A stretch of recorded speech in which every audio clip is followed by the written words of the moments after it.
আজ আমি দেখাবো আমাদের কোরবানির গরু। তো আমার শ্বশুরবাড়িতে এই গরুটা আমার দাদা শ্বশুরে নিয়ে আসছে কিনে আনার পর থেকে আমার হাজব্যান্ড এই গরুটাকে এত আদর করে, মানে উনি পশু পাখির প্রতি অনেক মায়া কাজ করে। যেমন গরু, হাঁস, মুরগি, যে কোনো কিছু, ছাগল, বিড়াল, মানে এগুলো দেখলে না ওর ভিতরে কেমন যেন একটা মায়া কাজ করে। তো এটা হচ্ছে আমার শ্বশুরবাড়ি, আমরা নিচতলায় থাকি। আর পাশে এটা হলো মাটির চুলার ঘর। এখানে আমার দাদা শ্বশুরের জন্য রান্না করা হয়। উনি আবার গ্যাসের চুলা রান্না খান না, তো ওনার ওই ঘরের পাশে গরুটা রাখা। তো আমার হাজব্যান্ড এভাবে ওকে প্রতিদিন কাঁঠালের পাতা ছিঁড়তো আর খাওয়াইতো। মানে গরুর সাথে ওর অনেক ভালো একটা আন্ডারস্ট্যান্ডিং হয়ে গেছিলো। ও প্রতিদিন আমাকে বলতো যে খুব মায়া লাগে, কোরবানি দিয়ে দিবে। আমার ভালো লাগে না, অনেক খারাপ লাগে। মানে এটা শোনার পর আমার অনেক খারাপ লাগতো। মানে ও এতটা ভালো মনের মানুষ। তো যেভাবে নিজেই পাতা ছিঁড়তো গাছ থেকে, নিজেই খাওয়াইতো, কোনো মাথায় হাত দিয়ে ওকে আদর করে দিত। আসলে ও মনটা অনেক ভালো, এই কারণে ও এরকম। তারপরে কি বলবো, বলার আসলে তেমন কিছু নাই। খারাপ লাগে, গরুটা কোরবানি হয়ে গেছে, কিন্তু যতই খারাপ লাগুক এটা হলো আমাদের একটা, যেটা বলে কোরবানি সবার জন্য একটা নিয়ম থাকে। তো আমরাও সেভাবেই পালন করছি সব। তারপরে ওকে বললাম যে মন খারাপ করো না, প্রতি বছরই তো মন খারাপ করো। তারপরেও ওর মনটা অনেক খারাপ ছিল, কারণ আসলে খারাপ লাগারই কথা। রেগুলারও খাইতো, মাথায় হাত বুলে দিত। তো মাশাআল্লাহ গরুটা অনেক ভালো ছিল। মানে ভালো বলতে বেশি রাগ ছিল না, মানে একটু নরম সরম ছিল। তো এভাবে ওর মাথায় হাত বুলিয়ে দিত, ওর সাথে একটু ভালো একটা আন্ডারস্ট্যান্ডিং হয়েছিল। তারপরে ঈদের দিন সকালবেলা তো আমার ছোট চাচা শ্বশুর, মেজো চাচা শ্বশুর, আমার শ্বশুর, দাদা শ্বশুর, তারপরে আমার হাজব্যান্ড, তারপর বাড়ির সবাই আর আমাদের আত্মীয় স্বজন ছিল।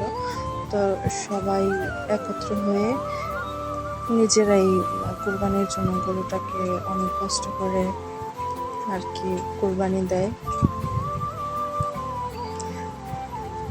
তারপরে আমার হাজব্যান্ডও এখানে ছিল, ওর মনটা অনেক খারাপ ছিল, তারপরও হেল্প করছে। তো সব থেকে বেশি হেল্পিং করছে হলো আমার ছোট চাচা শ্বশুর। সে আসলে অনেক একজন শক্তিবান, তার অনেক অনেক গুণ আছে তার ভেতরে, অনেক পরিশ্রম করতে পারে সে। তাহলে আমার দাদা শ্বশুর দাঁড়িয়ে আছে। তো আমার দাদি শাশুড়ি, আমার শাশুড়ি, চাচি শাশুড়ি, ওনারা সবাই দূর থেকে দেখতেছে। আমার শ্বশুর অসুস্থ, সেজন্য সে গরুর পাশে ছিল না।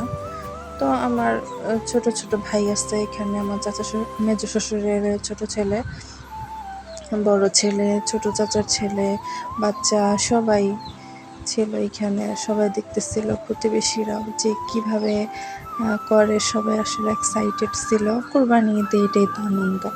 ঈদ মানেই কোরবানি, ঈদ মানেই গরু কোরবানির আনন্দ।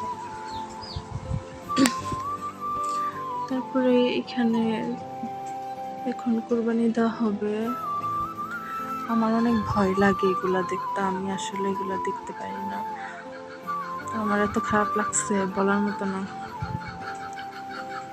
তারপরে আমার হাজব্যান্ড ধরে আছে, পা ধরে আছে, ও অনেক শক্তি করে ধরছে, বড় খারাপ লাগে, তারপরে ধরছে।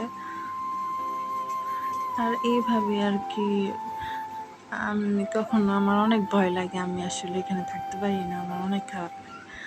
তো এইভাবে সবাই মিলে আস্তে আস্তে কোরবানিটা হয়ে গেল, আপনারা দেখতে পারতেছেন।